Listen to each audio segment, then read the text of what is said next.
So the last part we're gonna do that I'm gonna show you is the front shoulder. Once that's gone, the neck's pretty well exposed.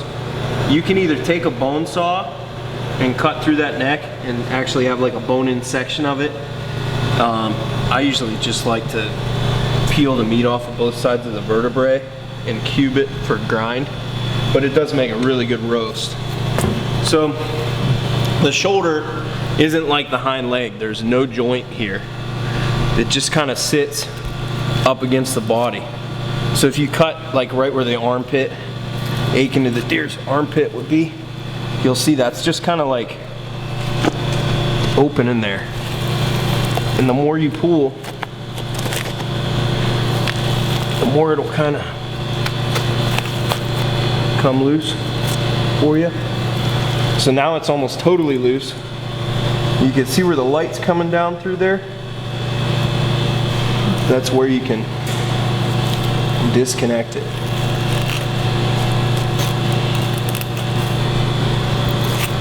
And now all I'm doing is cutting at the top of the back where the shoulder blade meets the other shoulder blade on the top of the deer. See, that's cartilage there at the top. And now your neck rest is exposed. You can see it kind of starts here and runs there.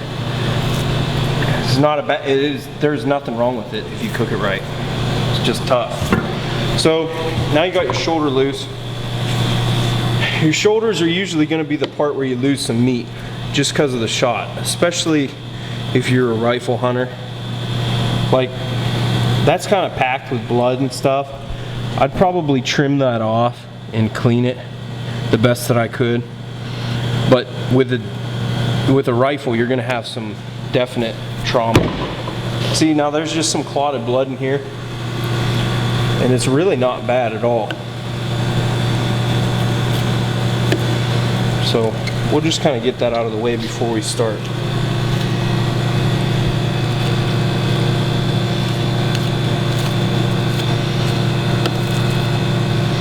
All right, so in the front shoulder, you've got a couple different roasts. You've got your shank, which I like the front shoulder shank the best, just because the presentation's better. It's easier to fit in my pot. It's just more uniform than the hind leg shank. And then right in here, I call this area the blade roast. This is actually like what would be your arm, the bone in your upper arm, your humerus.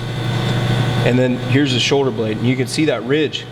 That's the actual blade of the shoulder blade right there. On either side of that, you got a flat iron and another flat iron stake, what they would call flat irons. On a small deer, I'll take the whole shoulder above the shank and braise it. This whole thing, I'll cook for a meal, because it's usually, you know, 4 to 6 people feeder. This is too big, so I'll break this apart. So I usually cube these upper parts, the flat irons, and then I'll make a roast, a bone-in blade roast, and then obviously my shank. I never throw these shanks away. That, to me, that's the best roast on the whole deer. So we'll start with that. You can see the connection where forearm turns into shoulder. So you'll just go right around that. These are a little tricky if you're not using a saw. See how I came in and down off the elbow? And then it's always kind of tough to find that joint, but once you do, you can start working on it.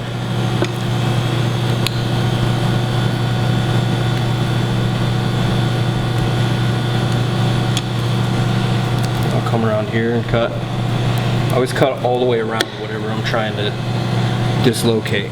You could cut this with a bone saw, but I really like to get something clean as I can get it. So I'll just keep working back and see, you'll see that I found it there.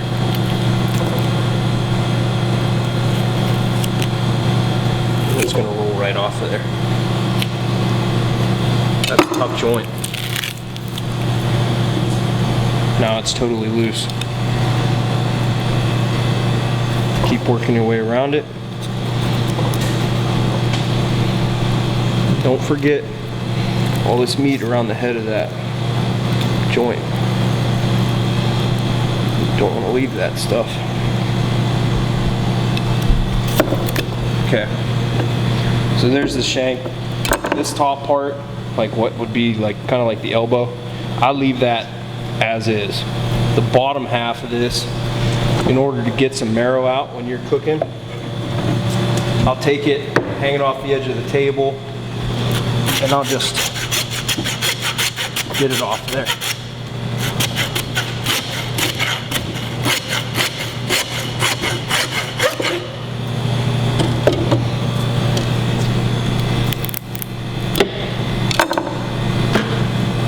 So now it's opened up. That's the marrow, and then the shank just runs up.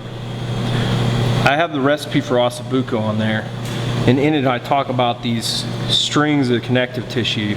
You'll see that kind of running through that. That's what you're trying to melt when you're slow cooking these, and that's why they're so good. But I always clean that kind of sawdust, bone sawdust. So there's your shank. Front shoulders are really underutilized. So the next part, we're gonna take this blade roast out. So I'm gonna trim. I'm just gonna try and get this so you can see better. Kind of a big ridge of fat here and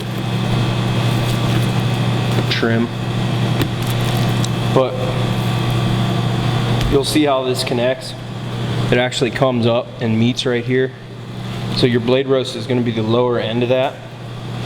You'll see once you start getting in here, I usually cut straight down and I'll go right to where I think the joint's going to be on one side.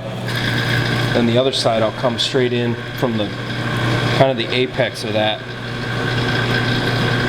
joint. There's some feeling around in here. You know, you're not going to get it perfect every time, but here's the joint pretty much. That's where it is. You'll see it. It's literally what you would think is like a knee joint or whatever. That's where you want to cut in. Right where you can see that it used to bend.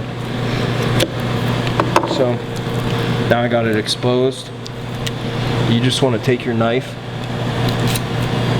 and work around the edge of that thing. And it's a big strong joint too.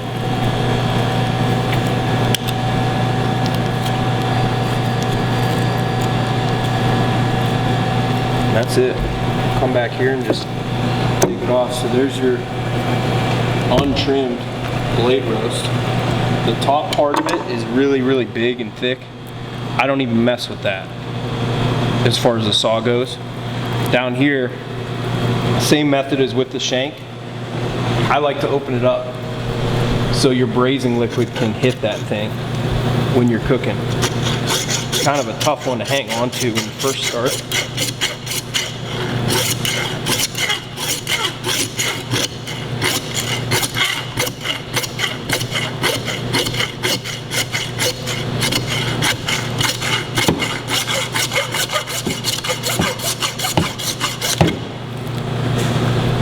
So now you've opened that up. That'll just make your braise 10 times better. You don't want everything encapsulated in bone. There's a lot of flavor down in there, and it's not gamey like some of the old timers will tell you, oh, deer bones are nasty. My favorite roasts are the bone-in throwaway cuts that you hear all these old guys talk about. Just the heavier pieces of fat I'll take off of there. If I'm really wanting to get fancy and I got a lot of time, I'll clean the head of this bone off so that it's sticking out, you know, kind of the same way you would if you were buying something from a butcher. But there's your blade roast. I'll roll this thing in flour, sear it on all sides in the Dutch oven, cover it in some type of liquid with some root vegetables, and it'll be awesome. So now the last part are your flat irons. So you see, here's the bottom of the blade that we cut away. That's almost like a socket joint, but not quite. And then there's a ridge that rises up from that. You can pretty much follow it in a straight line up from where that joint is. And on either side of it, just kind of like working along the spine of a fish. When you're cleaning a fish, you're going to work along the edge of that joint. And then you'll hit the blade. See how that bone's flattening out down in there? This is the shallow end. As soon as you get to the point where you're not touching bone anymore, you got to cut down and trace it, because now you're off of the blade. If I was to keep going, I would have lost, you know, a quarter of my flat iron. So there's one, and here's the bigger one. Like I said, just like a fish.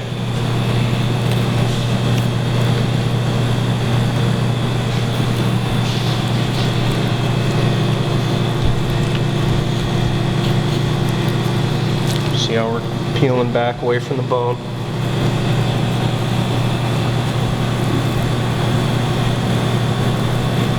There's a big tendon there. Now we're off the bone. And we'll cut straight through like this. That top up. So that's pretty much boned out. These little pieces on here, I'll leave that on. I like it for my soup. I always throw the 2 shoulder blades, 2 femurs, and then some trimmings and stuff into my soup or my broth mixture. So I'll save that to go with the other 2 femurs. These flat irons, you can slow cook them. I usually think that the best thing in the front shoulder to slow cook and braise is the ball roast, aside from the shank. These I'll cube up because they're pretty good. They'll grind good. They won't plug up your grinder like a shank will. So these are great for grind, and it just adds to your burger or whatever you want to make with your grind. And then obviously pieces like this, you can probably get some cubes out of it for the grinder as well. I hate to grind a ton of stuff, but I like to experiment with my mixture, and sausage is always a good late winter activity. I'll never grind and freeze. I usually cube everything up, measure it into packages. I'll weigh it into my little 1-inch cubes. I'll weigh maybe a 2 or 3 pound bag. That way when I'm ready to grind, I can thaw as many bags out as I think I need and grind it on the spot. And I get better results like that. So I'll just cube this stuff, freeze it whole, then grind it when I'm ready. So that's pretty much your front shoulder broke down. 2 flat irons, ball roast, shank. That can be further cut into ossobuco. And then you're left with just your shoulder blade for your stock or broth. So we wanted to give you guys this video as a start to the blog, because it's going to serve as a baseline for most of the recipes we have. The recipes are by cut. It's never just a couple pounds of venison, whatever you want to use. Everything's kind of cut specific. And I've noticed that I get better results if I match the cut to the cooking method every time. So you'll see a lot of posts in here about braising stuff, and it'll call for a specific cut. You can always refer back to this now when you need to look that stuff up. Hopefully this was insightful for everyone, and you kind of get an idea of where we're coming from when we say venison is underutilized. You could take it to your butcher and get it cut up and packaged and thin sliced, but you're gonna limit yourself. I like to keep my options open when I freeze my meat. If I want to grind everything in a burger and sausage later and I've got so much meat I can't use it, minus the back straps, then you can do that. But if you cut them into these cuts and you take your time to work with it, I think you're gonna be pleasantly surprised with how much better venison is than what people make it out to be. and you can kind of supplement your diet with it more and more, or even switch all the way over. If you harvest enough meat in a year, it's just a really fulfilling way to feed yourself and your family. It's healthier, and it's really not that hard once you get the hang of it. So hopefully the video will help you kind of take apart your animal into meat form and then food form later on down the road. So if you got any questions about how to do this or any recipes in the future, you can contact me under the contact tab on the blog, and I'll get back to you as soon as I can. And you can kind of start to use all these methods and stuff to your advantage with your kills and the meat you bring home. So if I can help any more with that, let me know.